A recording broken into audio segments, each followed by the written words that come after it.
Hi, good evening to everyone. I'm Dr. Philip McMillan, and I've been focused on COVID since early 2020, looking at autoimmunity, predicting the direction of the pandemic, where things are likely to work, where they're likely not to work. I keep on hoping that very soon we can walk away from the COVID issues because there's still a lot of important things that need to be addressed from a health perspective. Certainly, one of my passions around dementia, I'll be coming back to. But it seems that this issue about the mistakes in the pandemic is not going away. And what had caught my attention recently was a recent quotation, and I'll show you a video clip about this from Tucker Carlson, who is still very upset that doctors were should apologize for what they've been saying with the pandemic and the recommendations and so on, and the people who have been hurt. Now, I'll come back to that in a minute, but it highlighted to me that we can't seem to get away from this, and I don't think enough people have an understanding as to what happened in the pandemic. What really is the science? Because there's so many gaps in it, so many things that experts thought would happen didn't happen. We're now down into the realm of people are talking about even 2 to 3 extra boosters a year. It just doesn't seem to add up. And critically, the public is losing faith with everybody, science, medicine. And so people need to really get their heads together very quickly.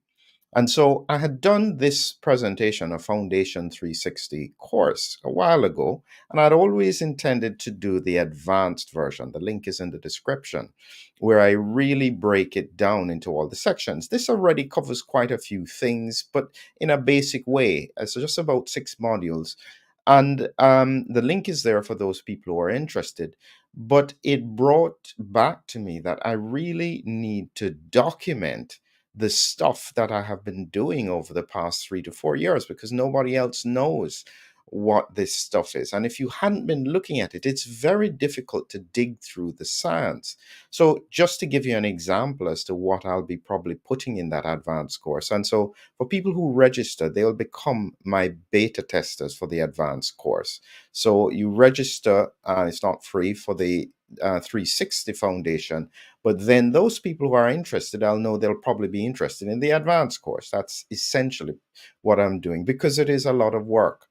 But here is the kind of research that I think needs to be brought to the table. This is just some of the papers that I'd pulled together with regards to just IgA and looking at the important responses in severe disease and so on. Similarly, asymptomatic COVID, really, really important. A lot of people don't understand that if you don't get what happens before the severe disease, what appears to be mild and moderate disease, if you don't understand the characteristics there, you don't understand the disease. So, because I've done the research, I realize I do have a responsibility to tie it together, but it does take time. And my question, which is why I hadn't done it before, is well, who is still interested in this? But the science indicates, certainly from what people are saying now and the lack of faith that's occurring in this system, I realize that I have to try and put some of that research down in a coherent fashion. The other thing that I realize I should speak about, and I'll go through these things, is this thread about the fact that the experts were right. And this is the opposite of what Tucker Carlson was saying. So I think this also needs to be addressed, and you can see whether or not vaccines reduce transmission or not, and whether or not experts lied or not. And so he is going through what he thinks is a relevant timeline of what occurred. And I'll be trying to put a little bit of context because I'm not here to criticize. I just want people to understand the science. Where really did people go wrong? So let's get back first to the Tucker Carlson bit. You'll see a video clip about him expressing his upset, and then I'll come back to explaining what I think were the mistakes that were made. So let's hear what Tucker Carlson said in this interview with Jimmy Dore. And Actually, I'll have to come back to that in a second, and I'll just show it to you in just a minute. But the point was, as he said in that presentation, he was upset that enough people didn't apologize. Okay, a really critical bit, and so I think that I've got it coming up here now. That's it there, and I'll just give you to play with it to hear what he had to say. I think what's so interesting is that doctors who clearly can read, I mean, they're literate by definition, they're not stupid by definition, you hope, but I think it's true, they're smart. They look at the evidence and like everything they said was fundamentally everything they said was wrong about the vax, and it's hurt a lot of people. And like, where are all the, and some doctors, I know the three that you mentioned, and they're great, but there are tens of thousands of doctors in the United States. And why aren't they all standing up and saying, oh my gosh, I'm so sorry. I cannot believe I recommended it. I mean, I endorsed the Iraq war in 2003. And at the end of 2003, I realized I was wrong, and I felt bad about it for 20 years. 20 years. In fact, it was 20 years ago this week that I went to Iraq. And I felt bad about it ever since then. And at every opportunity, I apologize, not to please other people, but to maintain my dignity, my self-respect. I mean, that's a prerequisite. You have to, if you hurt someone unintentionally, you have to say, I'm sorry. And I can't believe that 99% of American doctors won't do that. And I'm not going to them, by the way. I would never go to a doctor who was still lying about COVID, because that's a dangerous person. That's an immoral person and a dangerous person. My own personal doctor, who I won't name because she's already been attacked, was the one who pushed back. She treated me when I was vaccine injured. I called her, yeah, and I was afraid that she wasn't going to believe me. She said, Jimmy, I'm treating 5 people just like you. 3 of them are nurses, 2 of them are doctors, and none of them feel comfortable to talk about it. And so she knew really early on that there was something nefarious going on. She was the one, they told her they wouldn't let her treat patients. They would, when they would come in for COVID, they would just tell her to intubate them. And she was like, everybody's dying. So she started giving them steroids. And they came to her and said, hey, you're breaking the rules. You're not allowed to give people steroids. And she said, yeah, but my patients are living and your patients are dying. And then 6 months later, the FDA and the CDC reversed their advice on that and said, okay, you can give them steroids. And so I was very, very lucky to have my own personal doctor be on the forefront of that. And so I trust her more than anything. Now I want to go back. What a blessing. I mean, yes. Go ahead. What a blessing. No, you're just so fortunate to have someone with deep medical knowledge who is a decent human being and not insane. And, most people, including me, do not have access to a doctor like that. And I've met doctors I like, and I'm sure they're competent in their specialties, but I can't get past it. It's like, oh, I'm great at my job. I killed a bunch of people, but I'm a great person. It's like, no, it's too big. It's too big a sin to overlook. Like, you have no credibility unless you. So this is effectively what is the perspective of some people.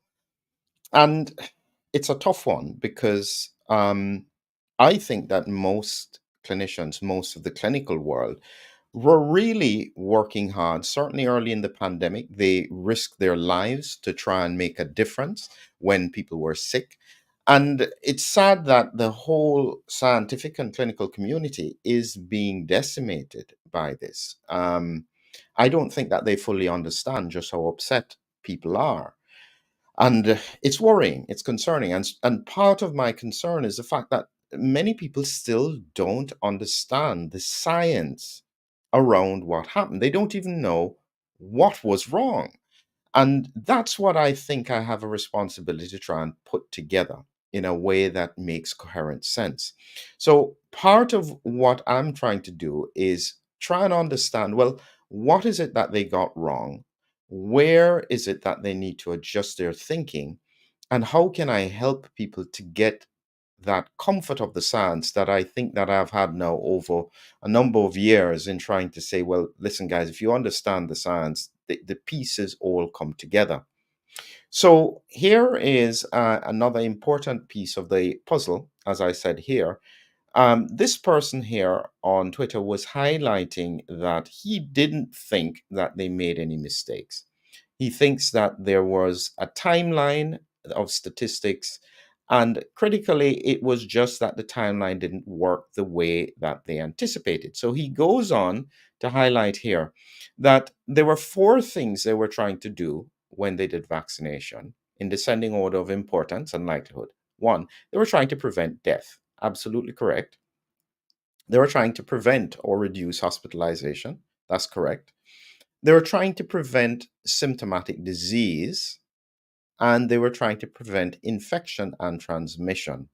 I think one of the question marks is this bit here about symptomatic disease. You know, if somebody has minor symptoms with COVID, that's okay. As long as you don't get severe symptoms leading to hospitalization and death, and or long COVID type symptoms, minor symptoms that are transient are okay. I don't know why they wanted to prevent that bit.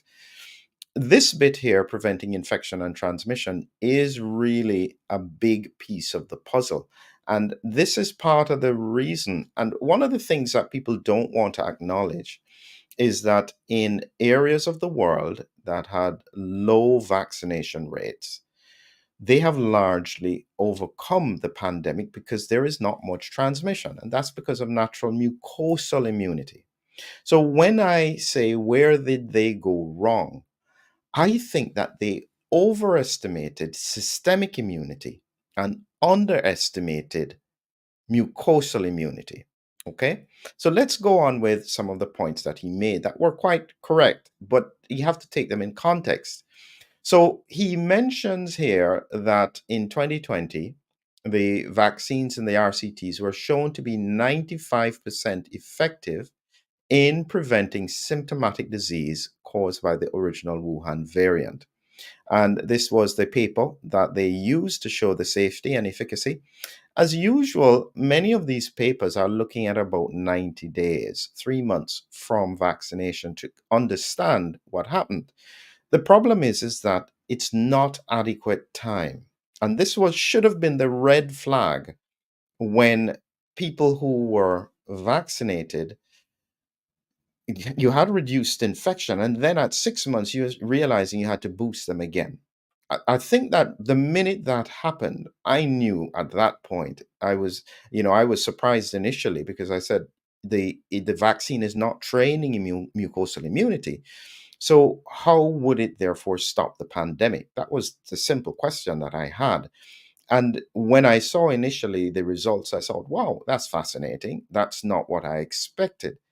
But when I saw the transition at about 6 months where they needed to boost, I thought, okay, now that makes sense. But how did it make a difference in the first place? Because this is one of the things that people don't want to acknowledge. And on one side, people say it didn't make any impact. Of course, it made an impact. It reduced the risk of transmission transiently. That's the difference. Now, if you take that transient reduction to mean long term effects, that's where you've made a mistake. And that's what I'm saying is it really was about understanding the timing associated with how this works. So I tell you what I then did today is that I then decided that I was going to try and put together, capture some of these thoughts that I had and put them in some slides. So I'll take you through what I think is the understanding that the experts needed to have. And if they had it and ignored it, it has come back to bite. But here is the general point. In order for the virus or any bacteria to get through into your bloodstream, it has to penetrate this layer. This is either the epithelial layer, could be upper respiratory tract, or even in the gut. So you usually have this, and then you have a layer of mucus on top of it that protects it. And inside that mucus is usually IgA dimers, and I'll come back to show you what these are. And so I've got here bacteria, viruses. This will then bind to them and prevent them from getting across or damaging this epithelial layer. So that's the way normal immunity works. And it's kind of like the castle, having a castle, and this acts like the moat around the castle. And so by protecting the castle, you reduce the chance that the enemy can get in. If you don't have a castle wall and you don't have a moat and you have lots of soldiers, then you are going to find that your defense is not as effective as somebody who does. So the mucosal layer and the mucosal immunity is extremely important with viral infections, respiratory viral infections especially. And here I have got here the example of these IgA antibodies neutralizing the virus. And you can see here, these blue, these are dimers, and I'll show you again what that means in a minute. And they're binding to the viral either spike protein or the envelope protein or the membrane protein so that the virus can't penetrate the mucosal layer. This here is the breakdown, and I've tried to get these to about scale.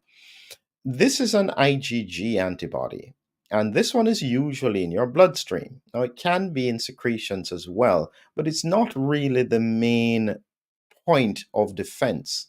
This here, the IgA dimer, now this can be in the bloodstream or it can be in secretions.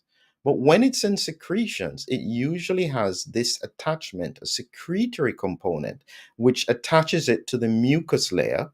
And so then when it binds to virus or bacteria, they are stuck in the mucus layer of the upper airway or the intestine. They can't do anything. It's like quicksand for them. And so therefore they become neutralized in a very simple way. Now, one may think to themselves, well, wouldn't it be great to have IgG in secretions? No, you do have that in some situations. The problem is that these trigger an inflammatory response. And in the upper airway, in the mucus secretions, these tend not to trigger as much of an inflammatory response, and therefore it then reduces the risk of damage to the cells around it. And that's effectively an important difference between the two. So, again, following along, and this is where I'll be able to detail more of these in the advanced course, these points. I'll go through it in a bit more detail. So if you're interested, please remember to click on the link for the foundation course that I've got down there. Here is again another image of a viral infection. These are little particles of saliva that are entering the upper airway. The virus then binds into the mucus. It then can get into the epithelial cells where it infects them. And there's a whole process around this this mechanism that's important to understand. And so high levels of mucus tends to protect against infection, which is probably why one of the things that people don't want to acknowledge is that actually smokers seem to have a lower risk of getting infected, at least initially. Maybe different now with regards to Omicron. So again, taking you through the slides. Here is now how it works with IgA. And you can see here, this is a plasma cell. Okay, these produce antibodies. It's produced in the submucosa. It's then taken across the epithelial cells. They call it transcytosis. And it is then put in the region where it's binding to the mucus. And then these IgAs are then specific to particular parts of either bacteria or virus. It gets them bound and stuck in the mucus, and then you can spit it out or cough it out or sneeze it out, and it gets rid of the virus, but it prevents it from infecting the cells. Now, as I said, the same thing could happen with IgG. So in this case, instead of that being IgA, this is now an IgG cell. Now, this is most likely going to be in the lymph nodes as opposed to in the submucosa, but just for the sake of explanation, these are the IgG antibodies. They again can be transcytosed into the mucus. And so these here could also bind to virus. But as I said, they tend to trigger an inflammatory response and they are not easily bound in mucus. So they will not be as effective as IgAs. My way of thinking about it is kind of like fighting in a war in the ocean, and submarines firing torpedoes are not the same as the submarine throwing a bomb at a ship. It's just, even though both explode, it's just not as effective. And so this is the way that I would tend to look at that to try and get an understanding of it. Now, the reason I highlighted that IgA And I'll show you this one more slide first before I get back to the paper. Here is the comparison of IgA versus IgG. And you can see here the IgG in the mucus, it doesn't have the secretory component. It's not a double antibody. And so it's just not as effective at binding virus and preventing infection as IgA. And the problem with injectable vaccines is that they can't train the mucosal immunity, not effectively. So the question would be then how, as it was demonstrated in the research, how did they manage to actually reduce transmission, even transiently? And this is where the science comes in. And I think part of the answer came from the recent case of the gentleman who took 217 um, vaccines. This is the case here. He took 217 vaccines over a period of time, 134 confirmed. You can't probably see the writing here, but this is just to give you the overview of the kinds of investigations that they did. The one that I'm really interested in here is to do with saliva. This one here is to do with serum, and it's showing you the different IgG subclasses in serum. But when it comes to saliva, okay, and to understand this, so let me get the closer thing. So this is the same image here, and this is spike-specific antibodies in saliva. And they compared it to a control group of people who had been vaccinated some time ago. And this is the answer. You can see that they have no IgG in the saliva, not detected. That's what ND means. They had no IgM. So he didn't have IgM after 217, and he didn't have neither the control group in black. Here, IgA not detected. He didn't have it, and they didn't have it. But in his case, he had very high levels of IgG in the saliva. And that's why we had that benefit, that transient benefit that existed, is that effectively what you would have had is high IgG in the few months after vaccination, but this then drops off dramatically in the context of what was going on. So you have this situation where you did have a benefit, but the benefit was transient. And therefore, the experts didn't recognize this and they ran with it. They then told the politicians that this is going to work. And I'll go back now to what he was saying about this. He was saying to receive emergency use authorization, the vaccine did not need to stop transmission, although it would have been nice. Criteria was reduction in symptomatic disease. And again, this in itself is flawed. It's not symptomatic disease. Whether somebody has some sniffles is irrelevant. It's about hospitalization and death that would have been higher, quite high on the agenda. Now, one of the things that again caused problems for the public, as well as the the medical community, is this issue about vaccine efficacy. Now, this is complicated. I'm not a statistician, but I took a little bit of time to try and get my head around a way to explain some of the things simplistically.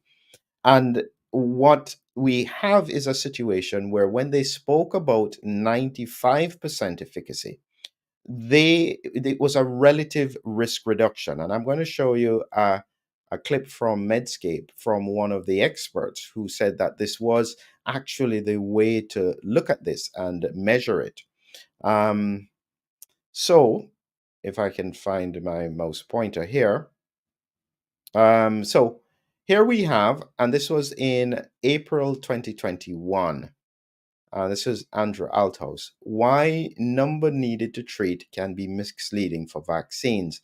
And this is from Medscape. And so he was talking about the fact that various commentators propose that the relative risk reduction, RRR, is not the way to look at it. We should look at number needed to treat and absolute risk reduction, ARR. And so he disagreed.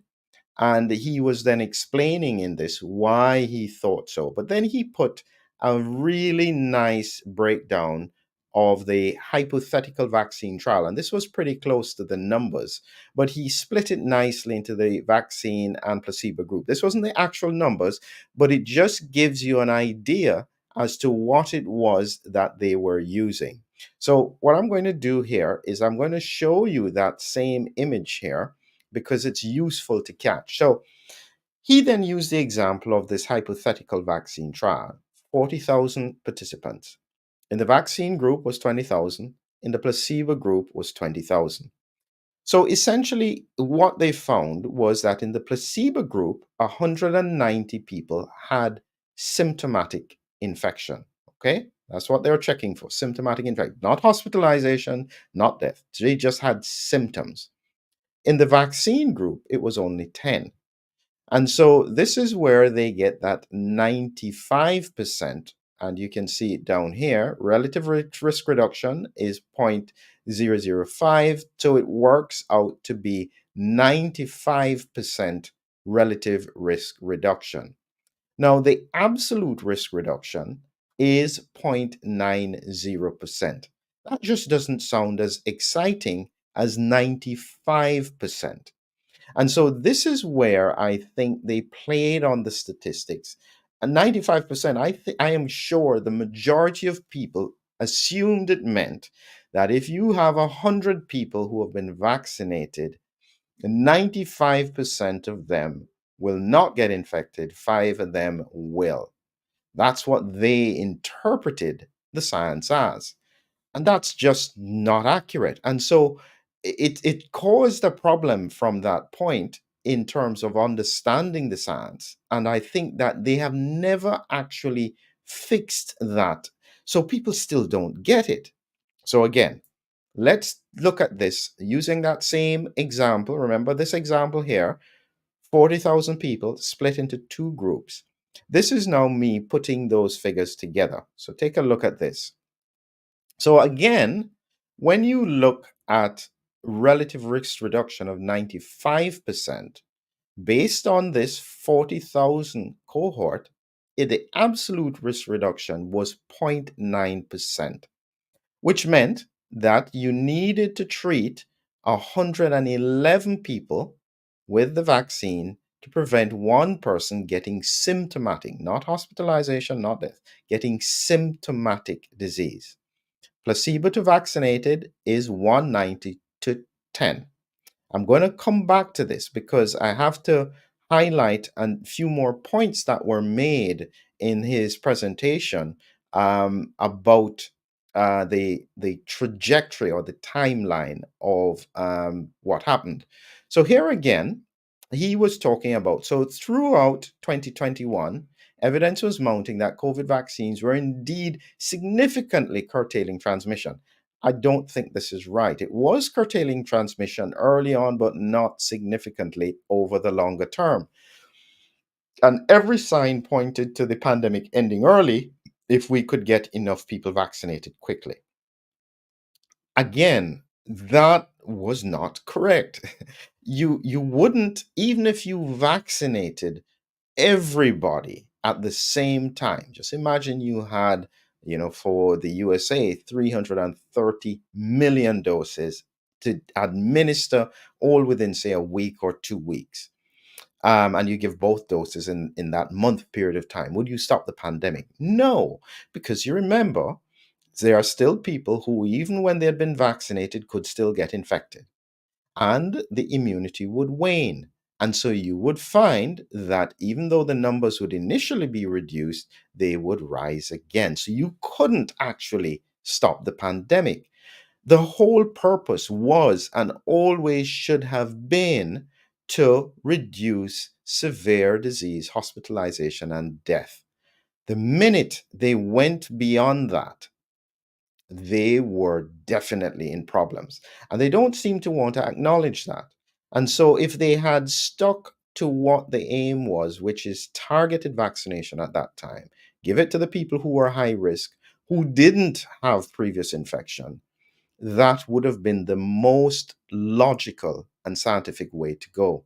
So, continuing along with what he said, there were some countries that brought in vaccine passports, which made scientific sense. No, it didn't. You can debate the ethics. There are no ethics on this. By slowing, mixing vaccinated and unvaccinated populations, risk of breakthrough infections was reduced. And again, this is not what occurred in real time. They thought that by locking the unvaccinated away, they would stop the pandemic. People who were vaccinated could go out and then and they'd be free. They wouldn't be spreading infection. That didn't occur because, as I said, the science tells you that their mucosal immune system is not trained. They may have had a reduction in severe disease, but it would not stop them transmitting the infection. Here again, we have the emergence of the Delta variant changed the math considerably. 2 doses of vaccine were still 70% effective at preventing Delta infection, which was pretty darned good. We could still tame the pandemic with vaccination if we did it fast enough. So again, there's a reason why I decided I'd come back to my presentation slide to try and understand or to explain what was going on. And here is what he meant by 70% with the Delta wave. What it meant when you looked at the vaccine efficacy, I had here 95% meant a zero point 0.9 absolute risk reduction. Number needed to treat is 111 to prevent one symptomatic infection. At 70% with Delta, it's 0.66% absolute risk reduction. You'd have 150 needed to be treated, and the ratio would be 190 in the placebo group and 57 in the vaccinated group out of the 20,000 in each cohort. So that's where they were with regards to Delta. So they saw that there was a transition. The vaccine wasn't as effective, but there was no plan that we change any angles. We still continue along this line. And this is, again, as I said, there wasn't a reassessment. There wasn't a pullback to say, goodness, okay, this is not working the way we thought. Let's reassess. No, no, no. We're going down this road and we won't stop no matter what. So here again is the point. The emergence of Omicron, noticeably in Canada in late 2021, changed everything by curtailing vaccine efficacy. That is when Vax passports stopped making sense. I disagree. I don't think it made sense at any point, as they were disproportionately exposing vaccinated people to the virus, though they had diminished protection. And so at this point, it was clear that vaccination was no longer subduing transmission significantly. But 3 doses did protect against death, which was the important bit. For Delta and Omicron, 61% protection against admission to hospital. And then it goes on to the point of, I think it was 54% that was a vaccine efficacy at the time with regards to the Omicron. And again, I'll go back to the slide so that you can see the numbers. So at 54%, and you can see it here, 54% relative risk reduction technically means to a 0.51 or 52, depending on your calculation, percent absolute risk reduction. You would have needed to give 194 people a vaccine to prevent one symptomatic case. And if you were doing it at 54%, if you had done the trial at the start, 190 in the placebo group would have been infected by 3 months, 87 in the vaccinated arm. And I think the problem was purely about optics. And 95 just sounded really good. And people bought into what that 95% meant, not actually understanding what it worked out to. And what's fascinating is that people still seem to not, they ignored what they were seeing, meaning that they would see people all around them getting infected, but they would still say it was 95% effective, thinking that was an absolute risk reduction. And we have this huge problem where now everybody's afraid to say, well, okay, we probably should have not said that at the time. We should have given the whole picture so that people understood more clearly where we were. Additionally, I really don't think that they had any idea that the vaccine wouldn't actually stop the pandemic. They didn't anticipate IgG4. This was a huge one because IgG4 changes the way that the body responds to the virus. And they didn't anticipate that even with updated boosters, or even when people got infected, they would still be primarily producing antibodies to the original variant. That's why we are in serious problems, because you can't stop the circulation of the virus, especially in highly vaccinated regions. This is a serious problem. And this is the bit that Tucker Carlson was saying here. And you have to remember what he was saying. I'll show you this here. I'll remind you as to what he was saying here. He was saying they should apologize for getting it wrong. Now, I don't know if they should apologize for recommending the vax, probably not to the whole population, but to the targeted population. And he says if you hurt someone unintentionally, you still have to say, I'm sorry. And this is the bit that I am most worried about, is that at the moment, because the regulatory agencies are not backtracking, nobody's feeling comfortable to talk about this. And therefore, we have this standoff where public trust is being decimated by the same people who actually risk their lives to save people. They are now caught in this political and financial conundrum where they can't say anything or do anything because it comes with cost and risk.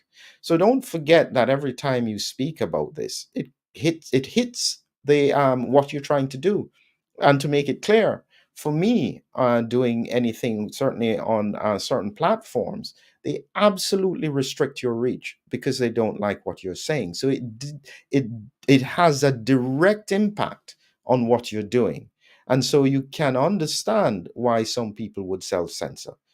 Because why would they continue? That was the thinking before. What my advice is to anyone in the scientific medical community: backtrack, get the science understood. And as I said, I am happy to try and put it together. It does take me time. It won't be for free. I appreciate the support. You'll be supporting Macmillan Research. It doesn't go directly to me.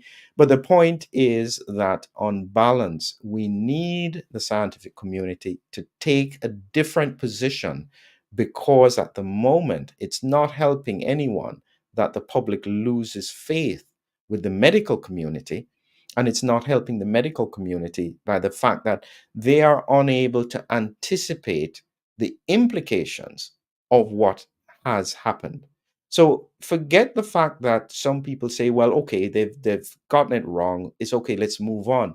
No, there are long-term implications, because it means, therefore, you can't prevent the virus from spreading. You can't stop the virus getting across the immune system, the mucosal lining. What impact does it have on the body? Recurrent infections, IgG4, all of these things need to be addressed. But if there is no acknowledgement in the scientific community, there is no opportunity for mitigation. That's just the reality. So, my advice to everyone is listen, backtrack a bit, recognize where you thought something was going to work, accept that there were benefits. And I'd say this to people who are on the other side: there were benefits. There certainly was protection against severe disease, at least transiently. And that was beneficial to reduce the pressure on hospital systems. But in the context of people who had previous infection, or people who are very low risk, then in that situation, if they had complications around the immune responses with vaccination, that also needs to be acknowledged and it needs to be addressed. Still a lot of work to do, but as I said, look at the link below. Join me on the scientific journey. I do appreciate everybody who helps. It takes a lot of work to put together, but I think it still is important. Have a great evening. Look forward to speaking to you again.